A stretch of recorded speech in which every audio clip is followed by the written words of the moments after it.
बिस्मिल्लाहिर्रहमानिर्रहीम। अस्सलाम वालेकुम नाज़रीन, मैं अहमद फ़वाद हूँ और आप मेरा यूट्यूब चैनल देख रहे हैं। नाज़रीन, एक नई प्लानिंग सामने आई है कि अगर सुप्रीम कोर्ट ऑफ पाकिस्तान से जो इलेक्शन कमीशन ने ये फ़ैसला दिया है ये ख़त्म हो जाता है तो फिर उसके बाद इलेक्शन को डिले करवाने के लिए ये इलेक्शन कमीशन ही तहलील कर दिया जाएगा। इस पर कुछ तफसीलात हैं, कुछ मालूमात हैं, वो मैं आपके साथ शेयर करूँगा। परवेज़ लाई साहब दोबारा सीएम कैसे बहाल, इस पर भी कुछ तफसीलात आपके सामने में रखूँगा। लेकिन सबसे पहले एक सर्वे जो है वो मैं आपके साथ शेयर करना चाहता हूँ और इस सर्वे के बाद आपके पास क्लियर सबूत आ जाएंगे कि क्यों ये जो इलेक्शंस हैं वो इस वक्त नून लीग हुकूमत नहीं चाहती कि ये इंतखाबात हों। तो ये बुनियादी तौर पर गुजरावाला का एक हलका है और ये मैं आपको बता दूं कि ये नून लीग का गढ़ समझा जाता था। ये एक हलका है। इस हलके के मुख्तलिफ इलाकों, क्योंकि वैसे भी किसी भी एक हलके के अंदर मुख्तलिफ जो है वो पोलिंग स्टेशंस और मुख्तलिफ इलाकों का जो है वो एक एक पोलिंग स्टेशन होता है, फिर वहाँ से नताइज कंपाइल करने के बाद ओवरऑल पूरे हलके के नताइज सामने आते हैं। तो ये गुजरावाला का हलका है। गुजरावाला के हलके के मोहल्ला फैसलाबाद या कृष्णा नगर में जो वोटर्स से राय ली गई है उसके मुताबिक पाकिस्तान तहरीक इंसाफ जो हैं वो 50% वोटों के साथ, 46% वोटों के साथ पहले नंबर पर, जबकि दूसरे नंबर पर वोट नहीं देंगे के ऑप्शन के ऊपर 26% लोगों ने जो है वो टिक किया। और मुस्लिम लीग नून की बात की जाए तो सिर्फ और सिर्फ 22% लोगों ने इनको वोट दिया है और दीगर जमातों में 6% आता है। तो इसका मतलब ये है कि पाकिस्तान तहरीक इंसाफ इस गुजरावाला जो कि गढ़ है नून लीग का, उससे दुगने से भी ज़्यादा पाकिस्तान तहरीक इंसाफ यहाँ पर पॉपुलर है। इसी तरीके से अगर आगे मैं चलूँ तो जो है गुरु नानक पूरा यहाँ पर जो इस वक्त नताइज हैं इस सर्वे के, और ये भी नून लीग का गढ़ है, सबसे बड़ा गढ़ नून लीग का समझा जाता है। इसमें पाकिस्तान तहरीक इंसाफ के 51, 51, मुस्लिम लीग नून के 31, वोट नहीं देंगे का ऑप्शन पर 14 और दीगर जमातों के ऑप्शन पर 4%। तो यहाँ पर भी पाकिस्तान तहरीक इंसाफ बड़ी वासे अक्सरियत के साथ, लीड के साथ मुस्लिम लीग नून से आगे है। फिर इसी तरह से तीसरा गुजरावाला के मोहल्ला इस्लामाबाद में, अच्छा यहाँ पर क्या है, मुस्लिम लीग नून जो है वो थोड़ी सी आगे है, 48%, ये भी गढ़ है। और तहरीक इंसाफ यहाँ पर 30% है, जबकि दीगर जमातें 13 और वोट नहीं देंगे 9% है। बहरहाल यहाँ पर भी एक नेक टू नेक मुकाबला इस वक्त समझा जा रहा है। अब नेक्स्ट जो चौथा है वो गुजरावाला के इलाके मोंजी ग्राउंड में कौन जीतेगा। यहाँ पर पाकिस्तान तहरीक इंसाफ जो है वो 39 और मुस्लिम लीग नून 26%, दीगर जमातें 18% और वोट नहीं देंगे 17%। तो ये वो अमली सबूत हैं और सिर्फ एक हलके के आपके सामने रखें, गुजरावाला जो कि गढ़ समझा जाता है, और वहाँ पर मुस्लिम लीग नून की हालत ये है। यहाँ तक भी इतलात सामने आ रही हैं कि मरीम नवाज़ के जो 4 हलके हैं जिनमें मरीम नवाज़ ने कागजात नामजदगी जमा करवाए थे और वो मंजूर भी हो गए थे, इनमें भी सर्वे किया गया है। और इन चारों जो हलके थे इनमें मुस्लिम लीग नून की रहनुमा मरीम नवाज़ ने इस वजह से नॉमिनेशन पेपर्स अपने सबमिट करवाए थे क्योंकि ये सबसे ज़्यादा फेवरेट थे कि यहाँ पर मुस्लिम लीग नून जीतेगी। और फिर भी मरीम नवाज़ को डर था, तो उन्होंने 4 हलकों में जमा कराएंगे, चलें किसी एक हलके से ही मैं ये इलेक्शन जीत जाऊँ। लेकिन यहाँ पर भी जो सर्वे किए गए, इन सर्वे नताइज के मुताबिक मरीम नवाज़ ये चारों नशिस्तें हारती हुई दिखाई दे रही थी। तो ये वो बुनियादी तौर पर कुछ सबूत हैं जो मैंने आपके सामने रखे कि इस वजह से ये इलेक्शंस नहीं चाहते हैं। अब वापस मैं आ जाता हूँ परवेज़ लाई साहब की बहाली की तरफ। तो मामला इस तरीके से है कि एडवोकेट अज़हर सदीक़ साहब हैं, पाकिस्तान तहरीक इंसाफ के, इन दिनों वो नुमाइंदगी भी कर रहे हैं। मुख्तलिफ़ जो मुकदमात हैं वो मुख्तलिफ़ अदालतों में इस वक्त वो लड़ते हुए आपको नज़र भी आएंगे। तो उनकी जानिब से ये कहा गया है कि जो इलेक्शन कमीशन ऑफ पाकिस्तान ने ये फ़ैसला किया है शेड्यूल वापस लेने का, इलेक्शन 8 अक्टूबर तक ले जाने का, तो इससे ऑटोमेटिकली जो निगरान हुकूमत है वो ख़त्म हो गई है। और उसकी जो रीज़न है वो ये है कि निगरान हुकूमत आती है 90 दिन के लिए और उनका मकसद होता है, उनका काम होता है, जो उन्होंने करना होता है वो होता है इलेक्शन करवाना। लेकिन यहाँ पर हमने देखा है कि ये इलेक्शन करवाने के अलावा बाकी तमाम जो काम है वो कर रहे हैं। और इस तरह से परवेज़ इलाही साहब रिस्टोर हो जाते हैं, क्योंकि 8 अक्टूबर का मतलब है कि मज़ीद इनको ये जो निगरान हुकूमत है आगे जाएगी। ऐसा कहीं पर भी नहीं है कि ये जो निगरान हुकूमत है 90 दिन से ऊपर जाए।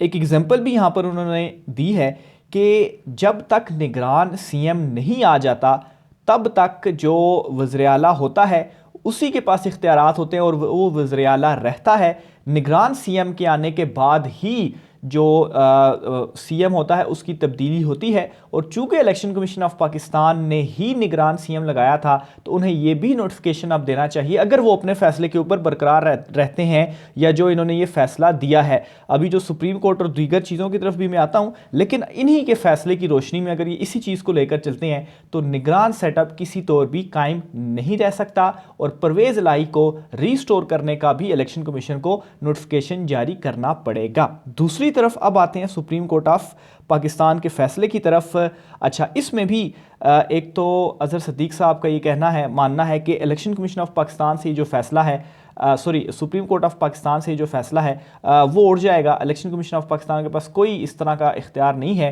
कि वो ये चीज़ करें, और इस हवाले से उन्होंने बाकायदा तौर पर कुछ रोज़ कबल लाहौर हाई कोर्ट में एक जो दरख्वास्त थी वो भी दायर की थी, और उस दरख्वास्त में उन्होंने ये कहा था, मौक़िफ़ अपनाया था कि उन्हें इस बात का ख़दशा है कि इलेक्शन कमीशन ऑफ पाकिस्तान में जो कुछ हैपनिंग्स हो रही हैं इन दिनों, उनका मूड बिल्कुल भी नहीं है कि वो इलेक्शंस करवाएं और वो इलेक्शन डिले की तरफ जाएंगे। और इस दरख्वास्त को लाहौर हाई कोर्ट की जानिब से ये कहते हुए डिसमिस कर दिया गया था, मुस्तरद कर दिया गया था कि आप जो बातें कह रहे हैं वो खदशात और मफरूज़ों की बुनियाद पर कह रहे हैं। इलेक्शन कमीशन का तमाम तर जो प्रोसेस है वो तो इस वक्त चल रहा है, और बिल्कुल इलेक्शन कमीशन का जब उन्होंने शेड्यूल जारी किया, कागजात नामजदगी उनकी जानिब से दिए गए, इवन के स्क्रूटनी का अमल जारी था, कागजात नामजदगी बहुत सौ के एक्सेप्ट भी हो गए थे, तो तमाम तर चीज़ें प्रोसीजर के तहत चल रही थी। लेकिन फिर अचानक से रात गए इलेक्शन कमीशन ऑफ पाकिस्तान की जानिब से ये कहा जाता है कि तमाम जो स्टेक होल्डर्स हैं सब के साथ हमने मुशावरत की है, सब ने ये कहा है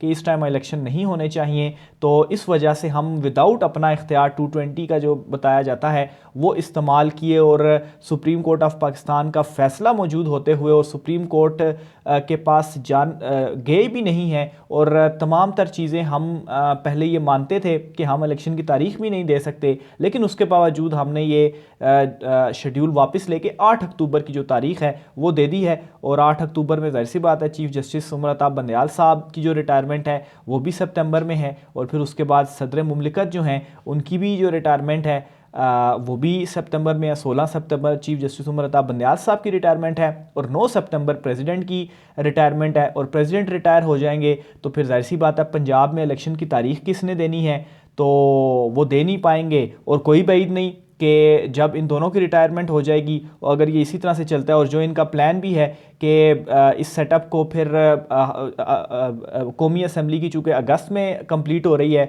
फिर आगे जो निगरान सेटअप कौमी असम्बली का आएगा उसमें भी ये पाकिस्तान तहरीक इंसाफ को पार्लियामेंट में नहीं आने दे रहे, अपनी मर्ज़ी का निगरान सेटअप कायम करेंगे, और फिर उसी को प्रोलॉन्ग कर दिया जाए और अक्टूबर से भी मज़ीद मामलात को डिले कर दिया जाए। तो ये इस वक्त इनकी जो प्लानिंग है वो चल रही है, जो कि खैर इमरान खान साहब किसी सूरत भी कामयाब नहीं होने देंगे। फिर इसके अलावा एक और प्लान भी इस वक्त डिस्कस जो है वो किया जा रहा है, और वो प्लान ये है कि अगर सुप्रीम कोर्ट ऑफ पाकिस्तान से ये जो फैसला है इलेक्शन कमीशन का ये उड़ा दिया जाता है, और सुप्रीम कोर्ट ये कहती है कि इलेक्शंस करवाने हैं और इनके पास कोई ऑप्शन नहीं बचेगा सवाए इसके कि इनको इलेक्शन करवाने पड़े, तो उस सूरत में ये प्लान डिस्कस किया जा रहा है कि जो इलेक्शन कमीशन है उसको ही डिज़ोल्व कर दिया जाए। यानी कि जो चीफ इलेक्शन कमिश्नर और जो चारों मेंबरान हैं जिन्होंने इलेक्शन करवाने हैं, जिनकी ये बुनियादी रिस्पॉन्सिबिलिटी है, वही इस्तीफ़े दे देंगे, ना होगा इलेक्शन कमीशन, ना होंगे इलेक्शन। लेकिन ये भी प्लानिंग इनकी जो है वो कामयाब नहीं हो पाएगी। उसकी रीज़न ये है कि अगर इलेक्शन कमीशन से इस्तीफ़े भी आ जाते हैं तो सुप्रीम कोर्ट ऑफ पाकिस्तान ये अहकामात दे सकता है और वहाँ पर कोई और लगाया जा सकता है और इलेक्शंस कंडक्ट करवाए जा सकते हैं, क्योंकि इलेक्शन कमीशन का मतलब सिर्फ चीफ इलेक्शन कमिश्नर और 4 मेंबरान नहीं होते। इलेक्शन कमीशन पूरा एक आइनी इदारा है, और सिर्फ ये 4 लोगों ने इलेक्शन इनकी रिस्पॉन्सिबिलिटी तो होती है, लेकिन जाहिर सी बात है फिजिकली हर जगह पर ये मौजूद होकर इलेक्शन कंडक्ट नहीं करवा रहे होते। बाकी सारा जो तमाम अमला है इन्होंने तो सिर्फ ऊपर बैठ कर जो अहकामात हैं वो देने होते हैं। तो ये ड्यूटी किसी और के ऊपर लग सकती है और उनके होते हुए पूरा जो इदारा है इलेक्शन कमीशन ऑफ पाकिस्तान ये इलेक्शंस कंडक्ट करवा सकता है। तो ये 2-3 इंपॉर्टेंट चीज़ें थी जो इस वक्त चल रही हैं। इमरान खान साहब एक बड़ा सरप्राइज़ देने जा रहे हैं और ये सरप्राइज़ मीनार पाकिस्तान में जलसे की सूरत में होगा, क्योंकि पाकिस्तान तहरीक इंसाफ की जो असल मूवमेंट है वो मीनार पाकिस्तान जलसे के बाद ही उन्होंने एक तो इसमें ज़ोर भी पकड़ना है, अदलिया के साथ भी खड़ा होना है और आइनी जंग भी उन्होंने लड़नी है। लेकिन हुकूमत की जानिब से इजाज़त मिलने के बावजूद इस जलसे को नाकाम बनाने के लिए जो कुछ हथकंडे हैं वो अपनाए जा रहे हैं। अभी ये इतलात सामने आ रही हैं कि मीनार पाकिस्तान जो ग्राउंड है जहाँ पर इमरान खान साहब ने जलसा करना है, आज चूँकि 24 मार्च का आगाज़ हुआ है, अभी जब मैं ये व्लॉग रिकॉर्ड कर रहा हूँ 25 मार्च इमरान खान साहब का जलसा है, तो वहाँ पर पानी छोड़ दिया गया। यानी कि वहाँ पर अगर पानी होगा तो लोग किस तरीके से आएंगे, लेकिन लोग आएंगे जो हमने 2011 में गालबन जो इमरान खान साहब ने उस वक्त जलसा किया था, जब 2013 के लिए एक जो इमरान खान साहब की पाकिस्तान तहरीक इंसाफ की जो सारी डायरेक्शन थी वो चेंज हुई, तो हमने वहाँ पर भी देखा कि बारिश हो रही है, लेकिन उसके बावजूद भी इमरान खान साहब ने मीनार पाकिस्तान को का जो जलसा उन्होंने किया, वहाँ पर जो मैदान था उसको भरा था। और वाहिद इमरान खान साहब पाकिस्तान तहरीक इंसाफ ही वो जमात है जो अभी तक तकरीबन 5-6 जलसे कर चुकी है मीनार पाकिस्तान, और ये मीनार पाकिस्तान ग्राउंड को भर चुके हैं। और इस मरतबा नाजरीन तमाम तर अपने पिछले रिकॉर्ड पाकिस्तान तहरीक इंसाफ मीनार पाकिस्तान में तोड़ने जा रही है, इसीलिए ये नहीं चाहते कि मीनार पाकिस्तान का जलसा हो और उसी के बाद ही जो एक मूवमेंट है वो पाकिस्तान तहरीक इंसाफ की शुरू होगी। अज़हर मशवानी साहब के हवाले से कुछ डिटेल्स आपके साथ मैं शेयर करना चाहूँगा। उनकी अभी तक जब मैं ये व्लॉग रिकॉर्ड कर रहा हूँ कोई तफसीलात नहीं है कि उनको जो गिरफ़्तार किया गया, गिरफ्तार करने के बाद वो कहाँ पर गए हैं। सदीक जान के साथ जिस तरह से हुआ था, उनको भी गिरफ्तार करने के जब तक उनको पेश नहीं किया गया ये मालूम नहीं पड़ सका कि वो कहाँ पर हैं। फिर हिंट एक आई कि इंसदाद दहशतगर्दी की अदालत में उन्हें पेश किया जाएगा, वहाँ पर भी सारा दिन इंतज़ार करने के बाद दोपहर के टाइम जो लास्ट एक मोमेंट्स होती हैं, लास्ट टाइमिंग होती है कोर्ट की, उन टाइमिंग्स में सदीक जान को पेश किया गया। तो सेम इसी तरह से अज़हर सदीक के साथ भी हुआ। ये ज़मान पार्क में थे, ज़मान पार्क से अभी तक जो बताया जा रहा है वापस अपने घर आ गए थे, तो वहाँ पर इनको अचानक से उठा लिया गया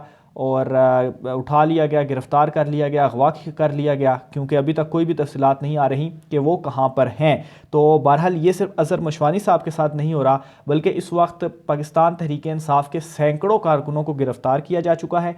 इमरान खान साहब ने अज़हर मशवानी की ये गिरफ्तारी के बाद और उनको इस तरह से उठाए जाने के बाद एक ट्वीट भी की है, और उस ट्वीट में उन्होंने फिगर्स दिए हैं कि कितने लोगों को पाकिस्तान तहरीक इंसाफ के अभी तक उठाया जा चुका है। 740 की फ़िगर इमरान खान साहब की जानिब से दी गई है, और प्लस इस वक्त यहाँ तक भी बताया जा रहा है कि जो कुछ FIRs दर्ज की गई हैं और उनमें नामालूम लोगों के नाम पे वो FIR दर्ज की गई हैं, उन नामालूम लोगों के नाम पर पाकिस्तान तहरीक इंसाफ के बहुत सारे वर्कर्स को उठाया जा रहा है और उनको उन नामालूम लोगों में गिना जा रहा है, उन FIRs में।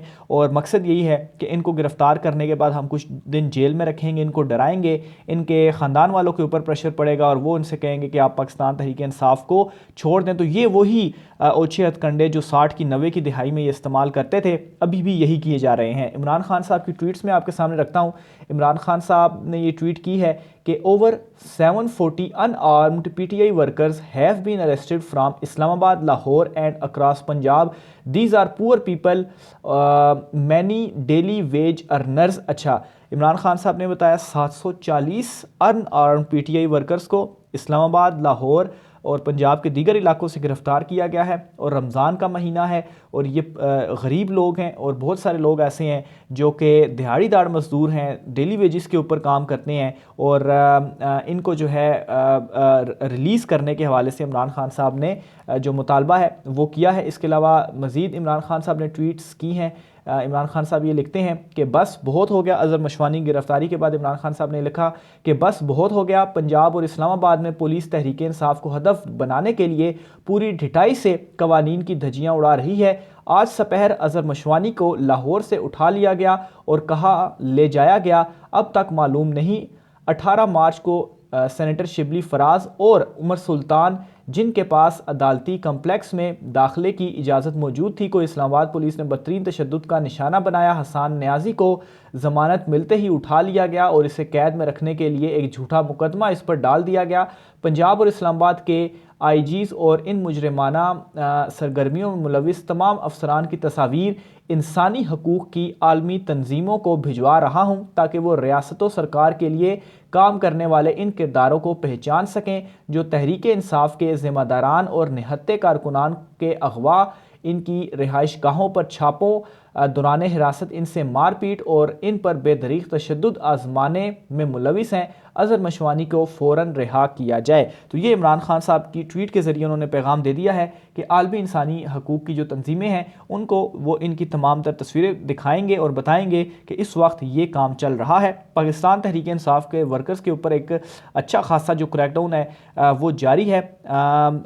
डेली बेसिस के ऊपर तफसीलात इस तरह से सामने आ रही होती हैं, टिकर्स चल रहे होते हैं कि इतने पाकिस्तान तहरीक इंसाफ के वर्कर्स के घरों के ऊपर छापा, SHOs को बाकायदा तौर पर टास्क दे दिए गए हैं, उनके ऊपर भी प्रेशर डाला गया। बहुत सारे अफसरान नहीं भी ये चीज़ें कर रहे, लेकिन उसके बावजूद बहुत सारे लोग ये कर भी रहे हैं और गिरफ्तारियां इस वक्त हो भी रही हैं। लेकिन उसके बावजूद भी आप देखें ज़मान पार्क जाकर तो वहाँ पर अभी भी जो कारकुनान का मोहब्बत है इमरान खान साहब के साथ, जो इमरान खान साहब की लीडरशिप के ऊपर उनको एतमाद है, अभी भी ज़मान पार्क आपको भरा हुआ नज़र आएगा पाकिस्तान तहरीक इंसाफ के कारकुनों से। जितने मर्जी आप कारकुनान उठा लें, कितने कारकुनान आप उठाएंगे? 22-23 करोड़ आबादी है, उसमें से कितने लोगों को आप उठाएंगे? इस वाले से मज़ीद जो भी होता है आपसे शेयर करता रहूँगा। आज के व्लॉग में इतना ही, मुझे इजाज़त दीजिए। अल्लाह हाफ़िज़।